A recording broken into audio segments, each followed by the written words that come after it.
કેમ છો મિત્રો? સ્વાગત છે તમારું મારી યુટ્યુબ ચેનલ પ્રિયંકા ભક્તામાં।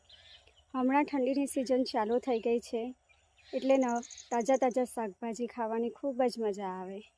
અને મારા વાડામાં પણ ઘણા બધા શાકભાજી કર્યા છે। તો આજે આપણે મારા વાડામાં લીલી તુવર જોવા જઈએ છીએ। તો ચાલો હું તમને બતાવું લીલી તુવર।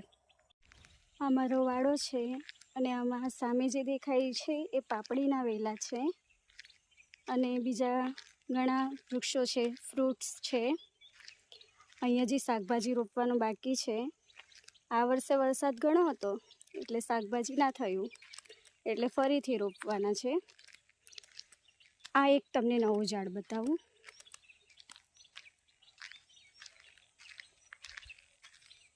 આ છે ચેરીનું ઝાડ। આ વર્ષે આના પર ઘણી ચેરીઓ આવી હતી પણ હમણાં નથી। નેક્સ્ટ ટાઈમ જ્યારે આવશે ત્યારે તમને બતાવીશ। તો હવે આપણે આવી ગયા છે મારા વાડામાં, જ્યાં ઘણી બધી તુવરના છોડ લાગ્યા છે। જો આ ચોમાસામાં અમે વાવ્યા હતા, હવે શિયાળો છે તો ઘણા બધા ઉગી ગયા છે। હવે એના પર નાના નાના ફૂલો પણ આવે છે। ઘણી તુવરો લાગી છે। આ ઘણા બધા છોડ છે।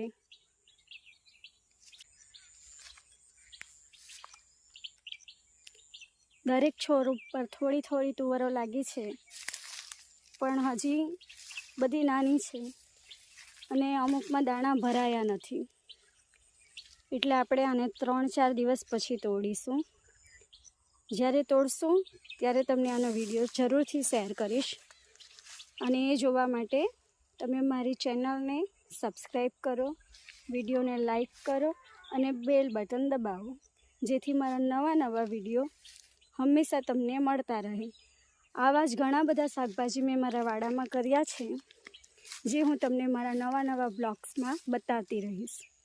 તો જો આ ઘણા બધી તુવરો છે અને આ લીલીછમ તુવરો જોઈને અને એના લીલા લીલા દાણાઓની જ્યારે આપણે શાક બનાવીશું ત્યારે તે ખૂબ જ સરસ લાગશે। અને લીલવા કચોલી જો તમે ખાધી હોય તો જરૂરથી કોમેન્ટમાં જણાવજો અને હું જ્યારે બનાવીશ તો રેસીપી જરૂરથી શેર કરીશ।